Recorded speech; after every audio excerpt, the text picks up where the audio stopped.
Posted by u/swiggitywig. I, 30F, and my father, 64M, have historically had a rocky relationship. My parents divorced when I was 5, and he married the woman he cheated on my mother with. I was an only child, while she had 4 kids from a previous marriage. During my childhood, most of the time allocated to my father in the divorce was actually spent with my paternal grandparents. Every 2 weeks and 42 days in the summer, I would visit them in a different state. I cherished my time with them, and they always stood up for me. There was tension early on in my dad's new marriage when my stepmom demanded that my grandparents go back to the store one Christmas and buy an equal number of gifts for all her children, even taking some from me to give to her youngest. Many times, I would sit on my mom's sofa waiting for my dad to pick me up, only to find out later that he was on family vacations with his new family. I could spend all day telling Cinderella stories, but I need to stay focused. My grandparents picked up the slack.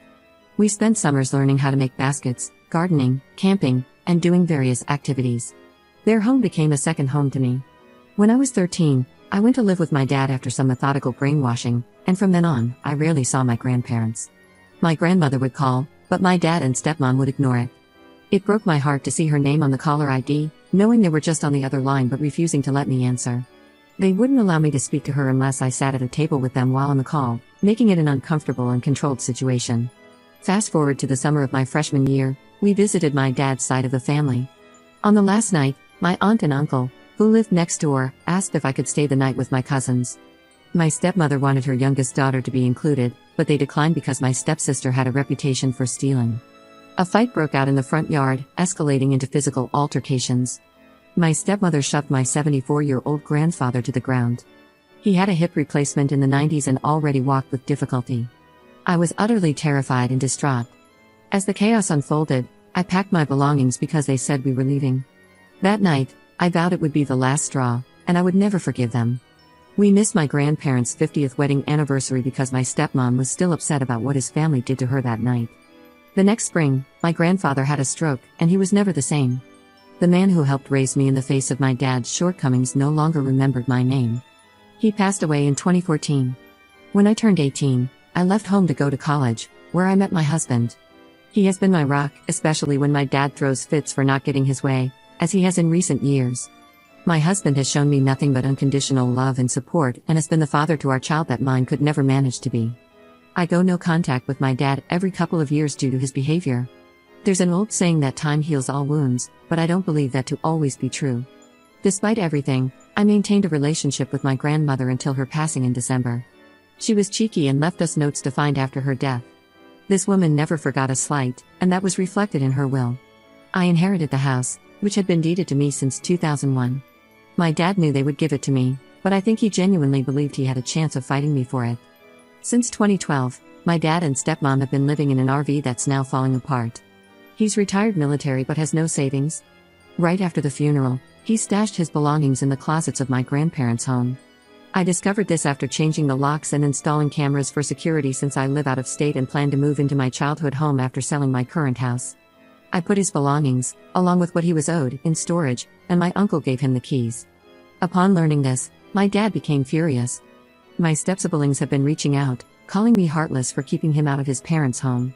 He called me in tears, but I coldly told him that if his parents had wanted him to have the house, they would have left it to him.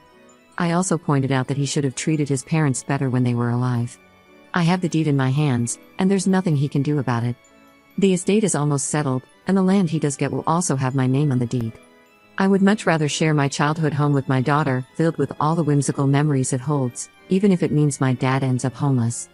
Up in the comments.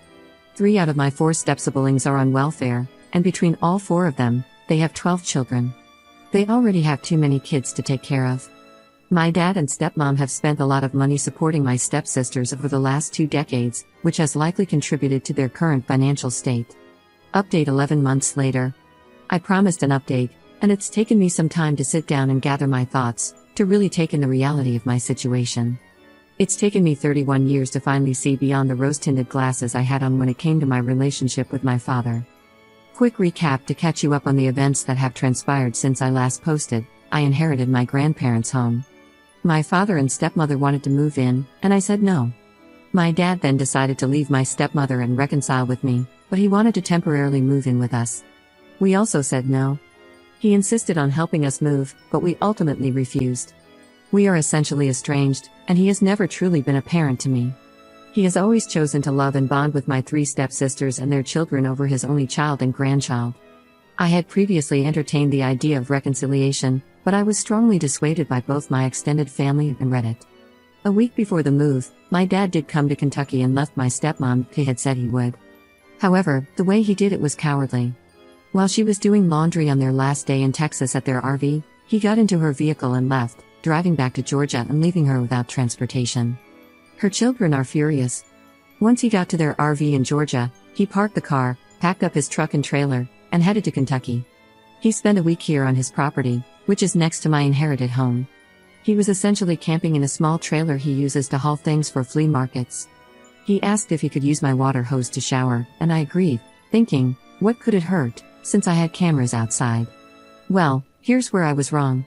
I got a call from him saying, water is pouring from under the house. I told him to shut the water off immediately. The house has been having leaks since I took possession, as it has 60-year-old plumbing that will be replaced once I sell my home.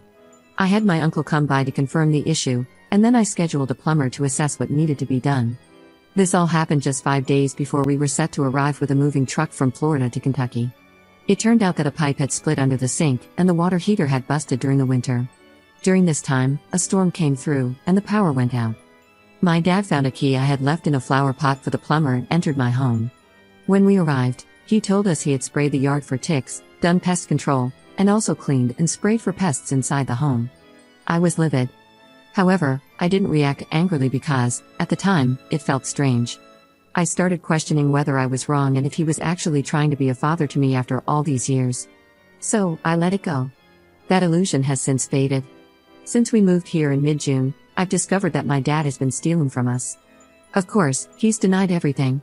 He removed tape from an old chimney hole, likely looking for money, and stole green dishware, which he put on consignment both in town and at another local place 40 minutes away. Whenever we have a subcontractor out to give bids for the remodel, he shows up uninvited and tries to take over the situation. Recently, he spoke to me like I was stupid in front of my husband. That didn't go over well. My husband, who is typically very docile, had finally had enough and spoke up. He told my dad to mind his own business and to be respectful to his wife. My dad didn't take kindly to that. He's now staying with one of his cousins in an RV and is still moving forward with his plans to put a tiny home on the land nestled between my uncle's place and mine. My extended family tends to avoid him like the plague, despite his repeated efforts to be included. He even showed up at their home on the 4th of July with a lawn chair to watch fireworks, uninvited, and they didn't ask him to leave. In July, we noticed that my dad had tampered with the propane heater. The pilot light was off, and the dial had been moved to 1, which is on the opposite side of the dial from the pilot setting. Whether it was incompetence or intentional, it felt like he was toying with our lives, my daughter's life included. Naturally, he denied any involvement. It feels like we're all living in fear of his retaliation. My husband, however, has no such fears and keeps threatening to go to the consignment store where my stolen glassware is being sold and make a scene. Honestly, I'm at the point where I'm just going to let my husband handle him. I'm no longer emotionally exhausted, just annoyed. My dad still shows up randomly with food, which I immediately throw away. The last time, he left a note on it for my daughter. I wish I had a happier update, but this is the reality. We close on the sale of our home next week and will start remodeling soon. I've informed the contractors about the situation and made it clear that my dad is not allowed on the property. I feel bad for dragging them into this, but I'm also worried he might vandalize the house my grandparents left me while we're in a rental. If I end up as a news story, know it's not a mystery, and you'll know exactly who is responsible.